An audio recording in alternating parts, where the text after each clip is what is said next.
গুরুত্বপূর্ণ প্রশ্ন আপনি এক্ষুনি একটা করলেন, যেটা হলো আপনার খাবারে বিষ মেশানো হতে পারে, দ্বিতীয়ত আপনার গাড়ি অ্যাক্সিডেন্ট হতে পারে। বলিনি, যা খুশি করতে পারে, যা আমাকে খুশি ওনার করতে লোকরাই পারে। অ্যালার্ট করে। আমার মনে আছে আপনি বিধানসভার অভ্যন্তরে বলেছিলেন যে আপনাকে যারা গেট ওয়েল সুন গোলাপ পাঠিয়েছিলেন তাদের নামের তালিকা সিডি করে রেখেছেন এবং সময় বুঝে ব্যবস্থা নেওয়া হবে। আপনার চারিপাশে একাধিক বিশ্বাসঘাতক ঘুরে বেড়াচ্ছে এবং তাদের ওয়েল উইসার বেশি। মমতা বিশ্বাসঘাতক নেই। ব্যানার্জির গাড়ির ভেতরে থাকা লোক আমাকে খবর পাঠায়, মমতা বন্দ্যোপাধ্যায়ের গাড়ির ভেতরে থাকা লোক খবর পাঠায়। সিএম এর গাড়ির ভেতরে থাকা লোক মমতা ব্যানার্জি, আমি সিএম টিম জানি না। সন্দেহের বাতাবরণ তৈরি করে দিচ্ছে। আমি তো নইলে এত তথ্য ডকুমেন্ট দিয়ে করি। আমার এক্স হ্যান্ডেলে কোনো পোস্টে উইদাউট ডকুমেন্ট হয় না, কোনো ডকুমেন্ট হয় না। আমি তো প্রমাণিত করে দিয়েছি। আপনি দেখেছেন তপন চ্যাটার্জি পূর্বস্থলীর বিধায়ক আমার কাজ পর্যন্ত ঘুষি নিয়ে চলে এসেছিল গত বছর 22 সালে। এবারে রমেন্দ্র সিংহ রায় তিনি আমাকে খারাপ কথা বলতে পারেন, আমি ওনাকে অ্যাপ্রোপ্রিয়েট উত্তর, যিনি যে ভাষায় কথা বললে সন্তুষ্ট হন বলতে গেলে, সেক্ষেত্রে উনি এত বড় চেহারা নিয়ে মারতে চলে আসেন অ্যাসেম্বলির মধ্যে। আপনি তো দেখেছেন ওদের ব্যবসা বন্ধ হয়ে গেছে, খ্যাপা নেকড়ের মতো অবস্থা হয়ে গেছে। ওরা এখন ভুভুক্ষু এবং এই অপোজিশন ওরা দেখেনি। আমি আপনাকে বলি, আমরা অ্যাসেম্বলির দরজা জানলা ভাঙার বিজেপি নই। উচ্চ মাধ্যমিক পরীক্ষা সন্দেশখালী ইস্যুতে বন্ধ ডেকে দেবো, ওসব হটকারী কাজ আমরা করি না। আমাদের কোনো নেতাকে মাধ্যমিক পরীক্ষা থেকে টিল ডেট চোং লাগিয়ে আপনি সভা করতে দেখবেন না। আমরা বক্সে করছি, হলে করছি, হ্যান্ড মাইকে করছি। বিজেপির সঙ্গে মমতা ব্যানার্জির কোনো তুলনাই হয় না। আর ভারতীয় জনতা পার্টির নিচের তলা স্ট্রাকচার 21 সালে খতম করে দিয়েছিল, অত্যাচার করে, মেরে ধরে খুন করে, ঘর জ্বালিয়ে 1 লক্ষ হিন্দু ছেলেকে ঘর ছাড়া করে মমতা ব্যানার্জি এবং তার লোক, পুলিশ, তার ঠ্যাঙাড়েরা, শাহজাহানরা। আমরা সুকান্ত মজুমদার সভাপতিত্বে আস্তে আস্তে আস্তে আস্তে রিপেয়ার করতে করতে একটা জায়গায় এসেছি এবং নবান্ন অভিযান থেকে শুরু করে সন্দেশখালী ইস্যু। আজকে তো আপনাদের যারা ছিল আমার সঙ্গে বা ওখানে লাইভ করছিল, আমরা যাওয়ার পরে মমতা ব্যানার্জি সিপিএমকে প্যাট্রোনাইজ করে অগ্নিমিত্রা পাল, তাপসী মণ্ডল, বিশাল লামাদেরকে ঢুকতে দেয়নি, কৃষ্ণেন্দু মুখার্জিদের।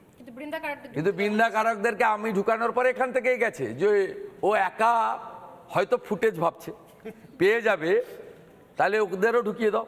তো আজকে ওরা দেখেছে বৃন্দা কারাতরা যে ওদের কি অসহায় অবস্থা, মানুষ বিশ্বাস করছে না। সব লোক আমার সঙ্গে, তাদের মধ্যে পুরনো বামপন্থী আছে, তার মধ্যে তৃণমূলের অত্যাচারে অতিষ্ঠ লোকজন আছে। আজকে তো ওখানে লাইভ শো হয়ে গেছে যে পশ্চিমবাংলার অল্টারনেট কারা। আমি শুভেন্দু ব্যক্তি কেউ নই, আমি বিজেপিকে রিপ্রেজেন্ট করছি। আর পুরো গ্রাম বৃন্দাকারকদেরকে ঘরে বসিয়ে কার্যত দর্শক করে আমার সঙ্গে পুরো বেরিয়ে পড়েছে। মানে রামের ছায়ায় বামের দর্শন। না, ওরা আজকে দেখেছে যে সিপিএম ইজ লস্ট কেস। কেন? এখানে মীনাক্ষী, কৌস্তব, সায়ন, শতরূপ, এরা মানে গলা ফাটিয়েই যাচ্ছে, প্রচুর লেবারও দিচ্ছে। কিন্তু এদের যারা জ্যাঠা কাকা, তারা একসঙ্গে যদি মুম্বাই, দিল্লি, বাঙ্গালোর আর কোথায় কোথায় ইটিং সিটিং ফিটিং করে, এগুলো কি মানুষ বিশ্বাস করবে? বিশ্বাস করবে না। কিন্তু লাস্ট প্রশ্ন আজকের এই রিপাবলিকের প্রেস কনফারেন্স, একদম লাস্ট প্রশ্ন, যে এম থেকে শুরু করেছিলেন M+M, সেই এম দিয়ে শেষ করব। যেহেতু সন্দেশখালী থেকে আমরা টানা লাইভ কভারেজ করছি, প্রচুর মহিলারা ওখান থেকে আমাকে মেসেজ করছে, তারা এই মুহূর্তে আপনাকে লাইভ দেখছে, শুভেন্দু অধিকারীর কথা লাইভ শুনতে চাইছেন। তাদের একটাই প্রশ্ন, আপনি বলছিলেন যে সংখ্যালঘু ভোট ব্যাংক আর মহিলা ভোট ব্যাংক, রামপুরহাটে মুসলিম মহিলাদের, সংখ্যালঘু মহিলাদের পুড়িয়ে মারা হয়, সন্দেশখালীতে একের পর এক হিন্দু মহিলা, তারা প্রত্যেক দিন একটার পর একটা নারকীয় অভিযোগ এনেছে, পাশবিক ঘটনার সাক্ষী হয়েছেন, তাদের মা বোনেদের সম্মান নিয়ে ছিনিমিনি খেলা হয়েছে। তারা বলছেন লক্ষ্মীর ভাণ্ডার দিয়ে আমাদের সম্মান কেনা যায় না, লক্ষ্মীর ভাণ্ডার চাই না, সম্মান চাই। আপনি বলছেন আপনি বিকল্প, মা বোনেদের সম্মান থাকবে? মা বোনেরা প্রাপ্য সম্মান, হারানো সম্মান পাবেন, নাকি আপনারাও সেই লক্ষ্মীর ভাণ্ডারের মতো অন্নপূর্ণা ভাণ্ডার দিয়ে দায় সেরে বসে থাকবেন? ভারতীয় জনতা পার্টি 17-18টা সরকার চালাচ্ছে, সেই 17টা-18টা জায়গায় যে সরকার চলছে সেই এলাকায় সরকারের যারা নেতৃত্ব দিচ্ছেন, মুখ্যমন্ত্রী, উপমুখ্যমন্ত্রী, স্বরাষ্ট্রমন্ত্রী, তার ব্যবস্থা, সেই জায়গায় কি বলছে? ভারতীয় জনতা পার্টি পশ্চিমবঙ্গে এককভাবে সিদ্ধান্ত বা তার চলার পথ ঠিক করতে পারে না। আপনাদের সামনে অসংখ্য উদাহরণ রয়েছে বিজেপির রুল স্টেটের। তাই সেই সব জায়গায় কি অবস্থা ছিল নারী সুরক্ষা, আজকে কি জায়গায় গেছে। তাই যোগী আদিত্যনাথজির যে ভাষণ বা ভাষা, তাতেই বলি বিজেপির সরকারের লক্ষ্য খুব পরিষ্কার, সুরক্ষা এবং সুশাসন। সুরক্ষা এবং সুশাসন ইউপিতে আমরা দিয়েছি, গুজরাটে আমরা দিচ্ছি, আসামে দিচ্ছি, আরও বহু স্টেটে, বিজেপি রুল স্টেটে, গোয়া থেকে শুরু করে সব জায়গায় দিচ্ছে। বাংলাতেও যেদিন বিজেপি আসবে সেখানে সুশাসন এবং সুরক্ষা আমাদের প্রথম প্রায়োরিটিতে থাকবে। কিন্তু শাসক তো এবং পাশাপাশি মণিপুরের নামও বলছে, শুভেন্দুদা। রাষ্ট্রবাদ, মণিপুরের নামও বলছে পাশাপাশি। দেশপ্রেম এবং করাপশনের ক্ষেত্রে জিরো টলারেন্স, এই যে নীতি ভারতীয় জনতা পার্টির আছে, সেই নীতি মেনেই এখানে ভারতীয় জনতা পার্টি তার কেন্দ্রীয় নেতৃত্ব যাকে যে দায়িত্ব দেবেন সেই দায়িত্ব পালন করবেন এবং তার মডালিটি, তার রোডম্যাপ, সেটা উত্তরপ্রদেশ বা গুজরাটের মতোই হবে, অর্থাৎ প্রো পিপল গভর্নমেন্ট।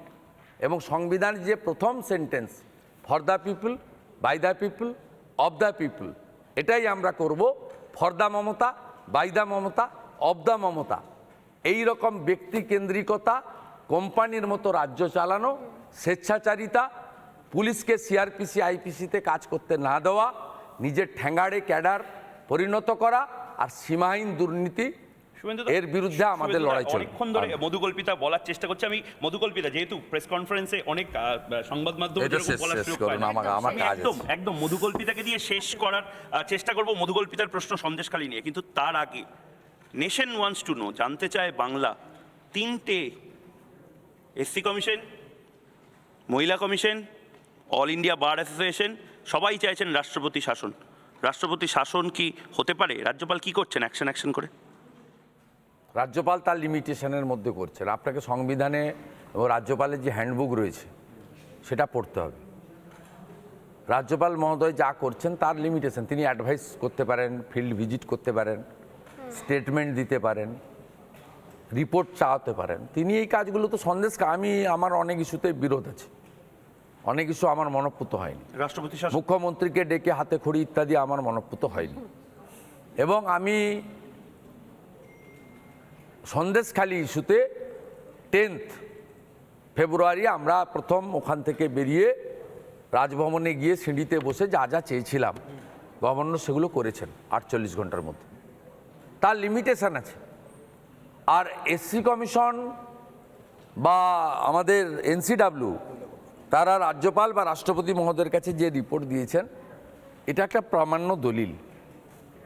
কিন্তু রাষ্ট্রপতি শাসনের ক্ষেত্রে গভর্নরকে রেকমেন্ডেশন দিতে হয় উইথ ভ্যালিড গ্রাউন্ড, এবং এটা ক্যাবিনেট বিবেচনা করে রেকমেন্ড করে রাষ্ট্রপতি মহোদয়াকে, তারপরে রাষ্ট্রপতি শাসন হয়।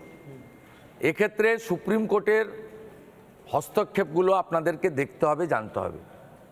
এসআর মুম্বাই ভার্সাস ভারত সরকারের কেসে সুপ্রিম কোর্টের যে জাজমেন্ট আছে সেই জাজমেন্টে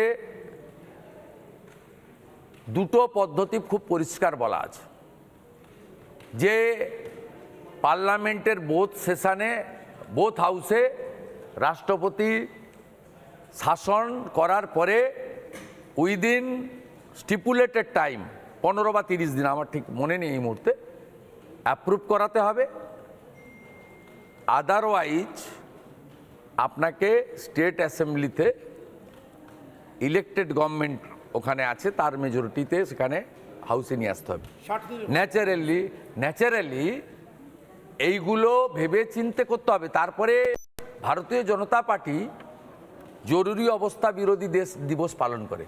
ঠিক গত 10 বছরে অনেক সরকার পীড়া দিয়েছে, যন্ত্রণা দিয়েছে, কিন্তু নরেন্দ্র মোদীজি কোথাও রাষ্ট্রপতি শাসন জারি করেননি।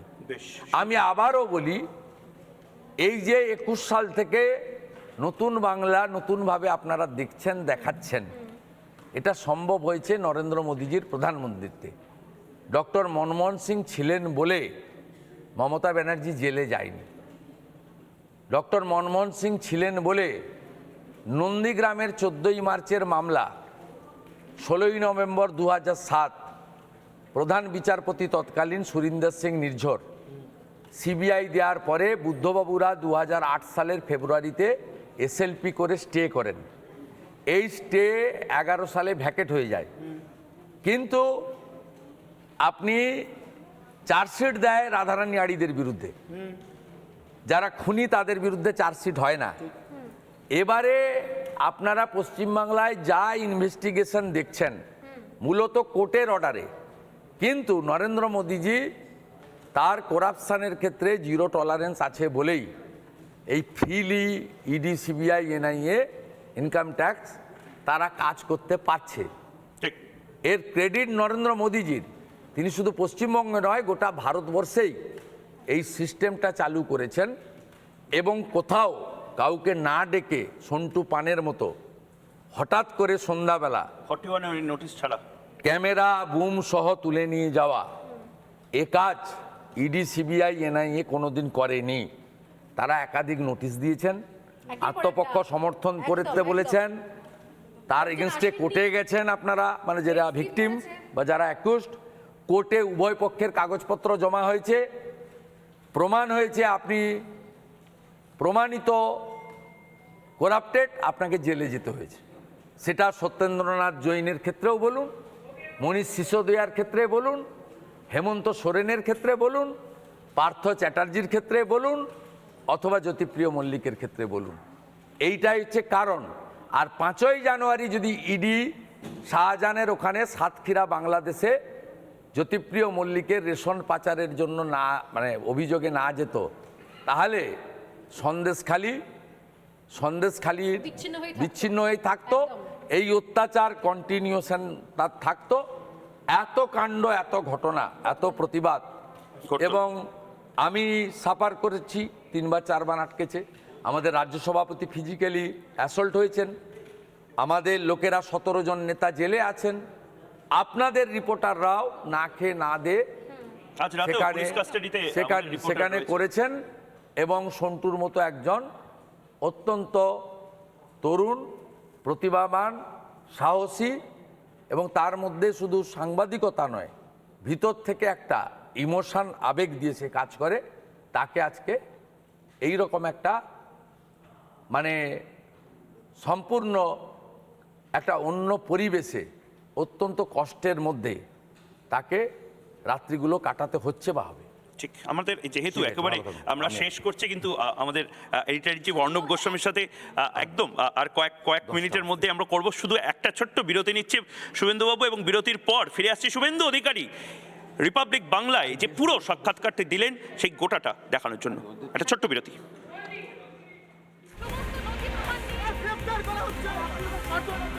সামনে আসছে